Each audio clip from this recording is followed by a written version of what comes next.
intention of the legislature. If these 5 conditions are fulfilled, then the rule of adjustum generis would apply. Let us take an illustration of this one by one.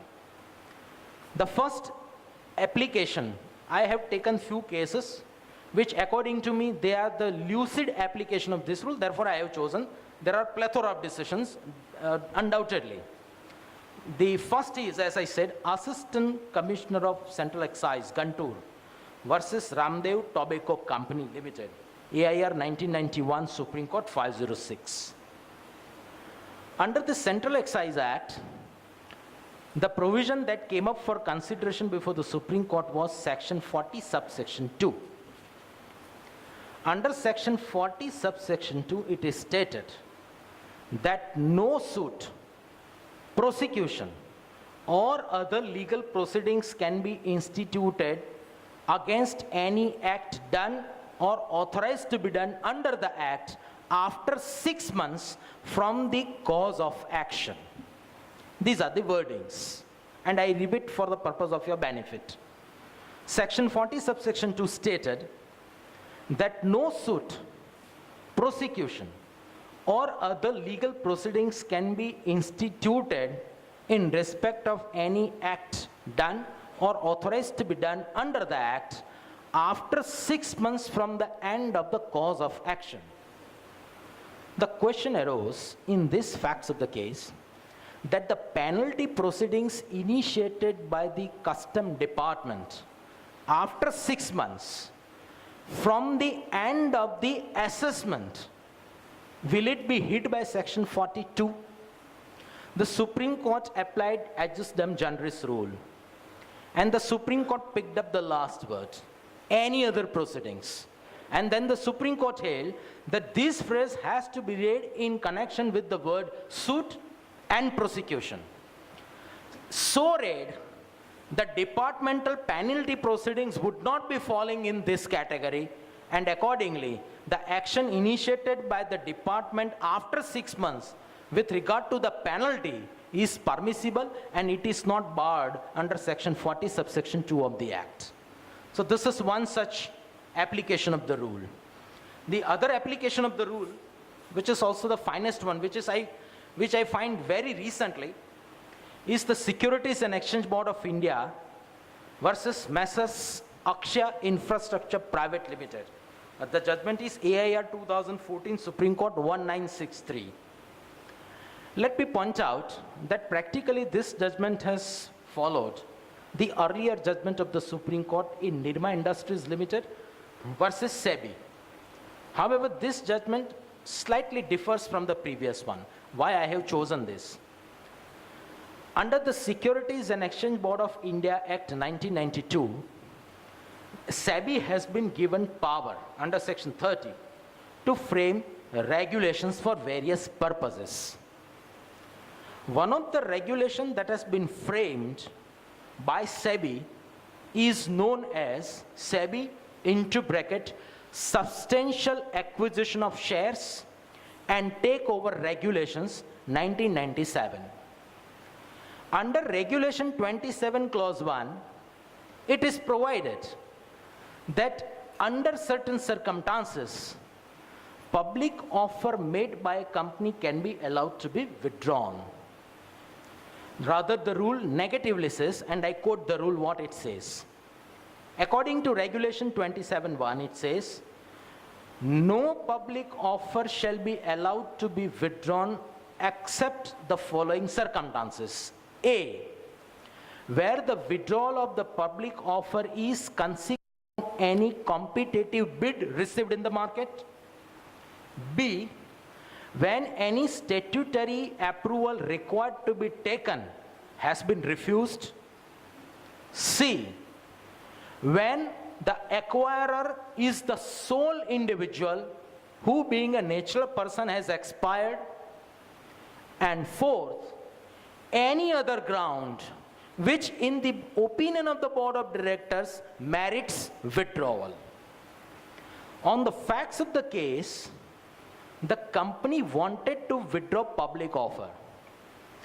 Before I go once again to the facts of the case, don't look at minutely the name of the respondent, because the question may arise in your mind that what is this? Is it a private limited company, and how this case is dealing with the public offer? This is a respondent number 1, a promoter company. Just Mir Bhai has said, and I repeat that.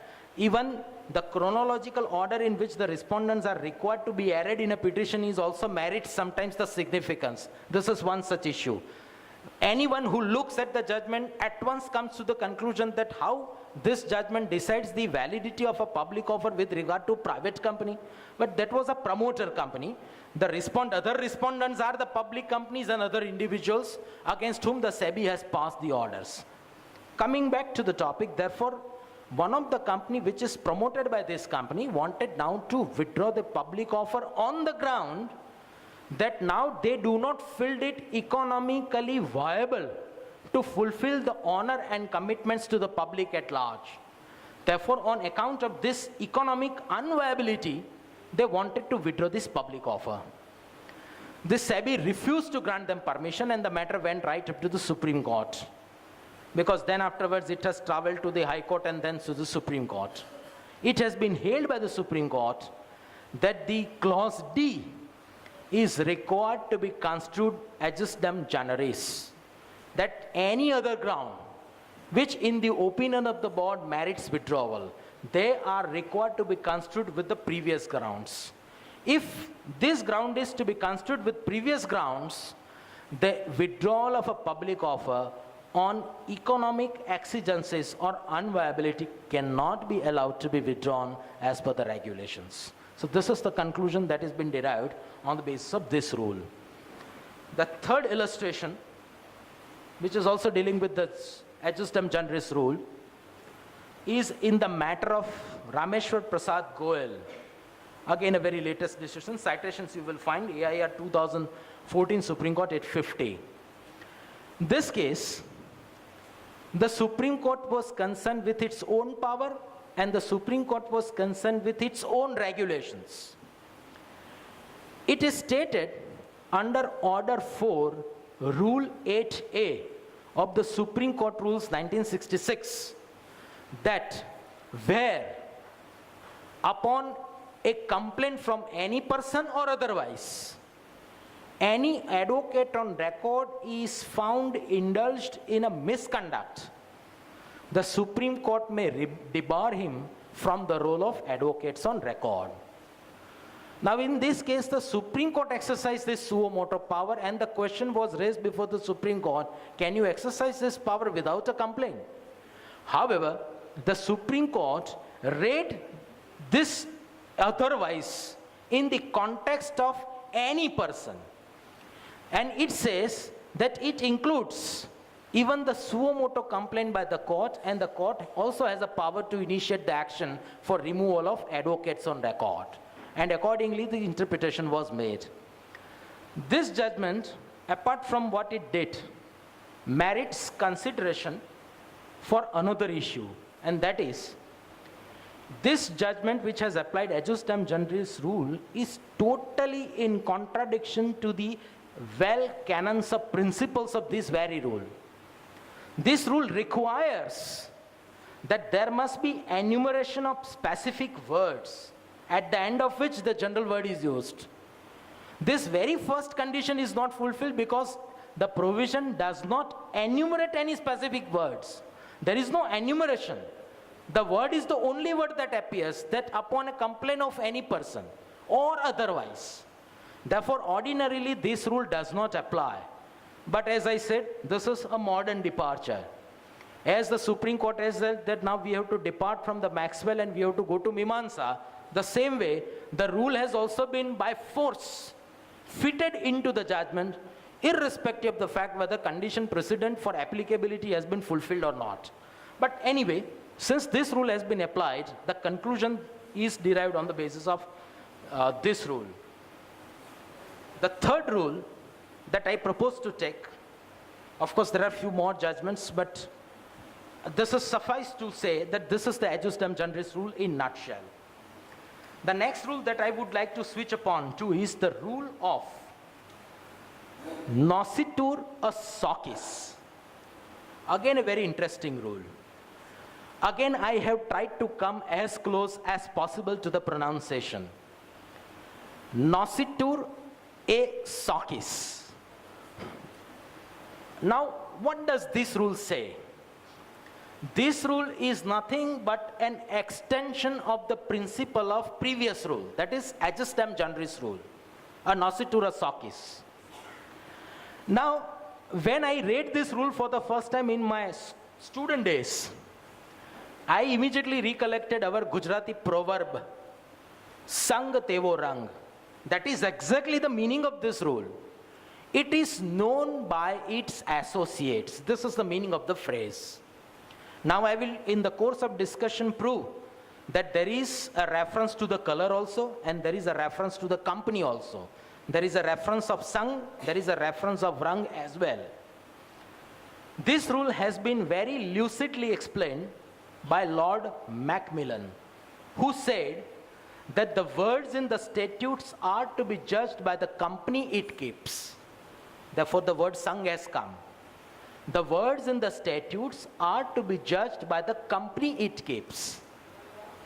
This rule is further elaborated by Maxwell by saying that when in a statute, two or more words are used which are susceptible to the analogous meaning, then they are to be understood in their cognate sense, and amongst them, the more general word has to be construed in a sense analogous to the specific words.